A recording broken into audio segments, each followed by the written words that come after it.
Hello दोस्तों, मेरा नाम अनिल कुमार। मेरे YouTube channel the best education में आपका स्वागत है। दोस्तों, जैसे कि आपको मालूम है एसएससी जीडी की बहुत सारी वैकेंसी आई हो, उसी के उपलक्ष्य में मैंने आपको सुबह वीडियो डाला था एक, जिसमें मैंने बताया था कि ये एसएससी जीडी का जो सिलेबस है उसको मैंने विभाजित करके बताया था कि कौन सा सिलेबस से किस चैप्टर से कितने क्वेश्चन आएंगे।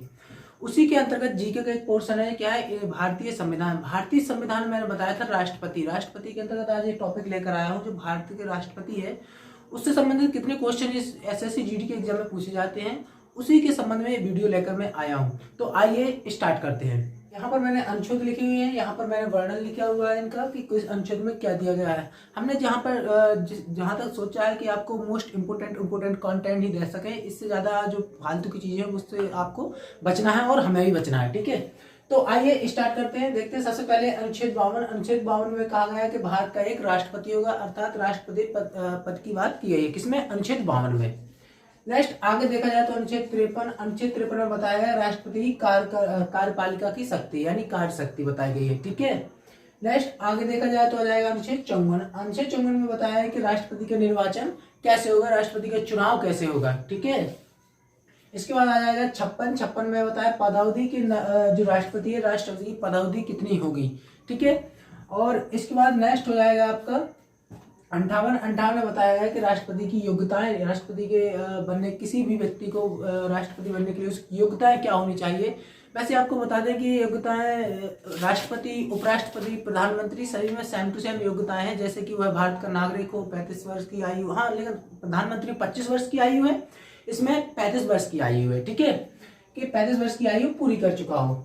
इसके बाद नेक्स्ट आ जाएगा अनुच्छेद 60 आ जाएगा, जिसमें शपथ किसके सामने लेगा है कि जो सर्वोच्च न्यायालय है, सर्वोच्च न्यायालय के मुख्य न्यायाधीश के सामने राष्ट्रपति क्या लेगा?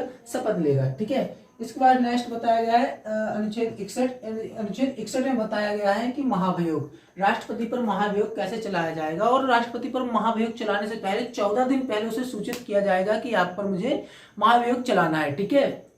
इसमें इंपोर्टेंट की बात की जाए तो दोस्तों ये राष्ट्रपति और महाभियोग मोस्ट इंपोर्टेंट हो जाएगा। यहाँ पर 52 मोस्ट इंपोर्टेंट हो जाएगा। इसकी निर्वाचन किसमें पूछा जाता है। इसके बाद पूछा जाता है आपका कि शपथ किस अनुच्छेद के अंतर्गत राष्ट्रपति शपथ लेता है और किसके सामने लेता है, ये क्वेश्चन यहाँ से आता है, ठीक है। इसके बाद देखते हैं तो राष्ट्रपति को हमने कुछ शक्तियां दी हुई है अपने संविधान के अंतर्गत, तो उन शक्तियों को देखते हैं, वहां से भी क्वेश्चन बनते हैं। जैसे सबसे पहले शक्तियों में कार्यपालिका शक्ति, ठीक है। कार्यपालिका शक्ति में अनुच्छेद 53 आ जाएगा, संघ की कार्यपालिका की शक्ति किसके पास होगी, तो राष्ट्रपति के पास होगी।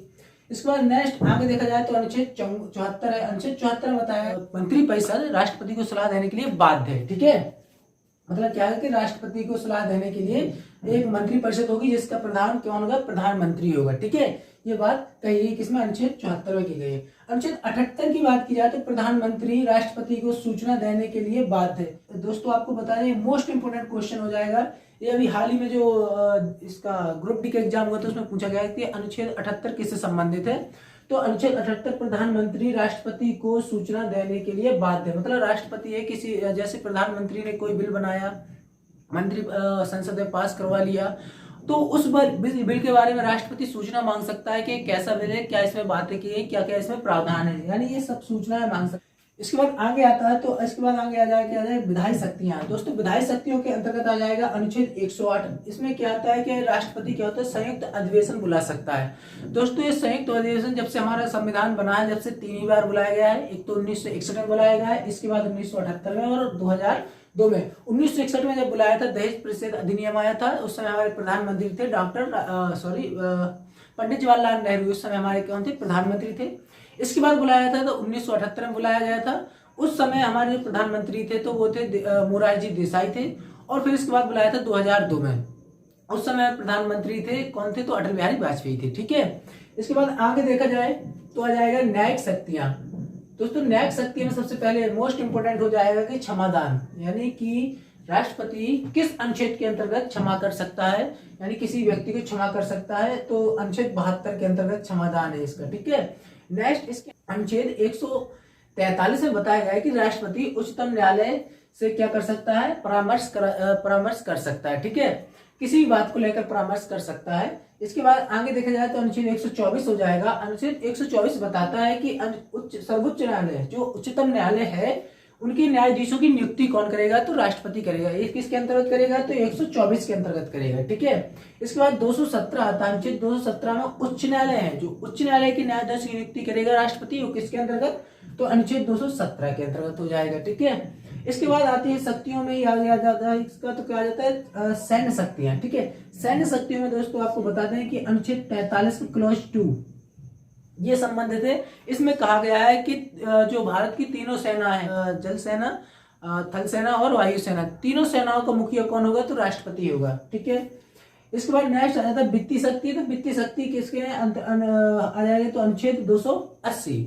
अनुच्छेद 280 में बताया गया है कि वित्तीय आयोग की नियुक्ति कौन करेगा? तो राष्ट्रपति करेगा। ठीक है। यानी वित्तीय आयोग की नियुक्त करने की शक्ति किसके पास है? तो राष्ट्रपति के पास है। अनुच्छेद कौन सा बता रहा है? तो 280 बता रहा है।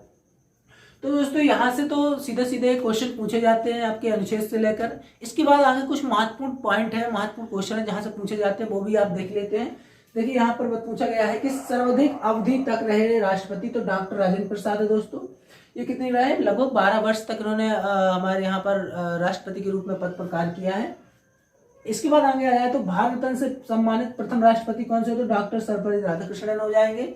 ये प्रथम व्यक्ति राष्ट्रपति हैं जो भारत रत्न से इन्हें सम्मानित किया गया था। ठीक है। नेक्स्ट आगे देखा जाए तो प्रथम मुस्लिम राष्ट्रपति, पूछा भी जाए आपसे कभी भी, प्रथम मुस्लिम राष्ट्रपति, सबसे कम अवधि के राष्ट्रपति, कार्यकाल के दौरान मृत्यु, प्रथम राष्ट्रपति, यानी कि तीनों की बात की जाती है, कौन हो जाएंगे? डॉक्टर जाकिर हुसैन हो जाएंगे। ठीक है।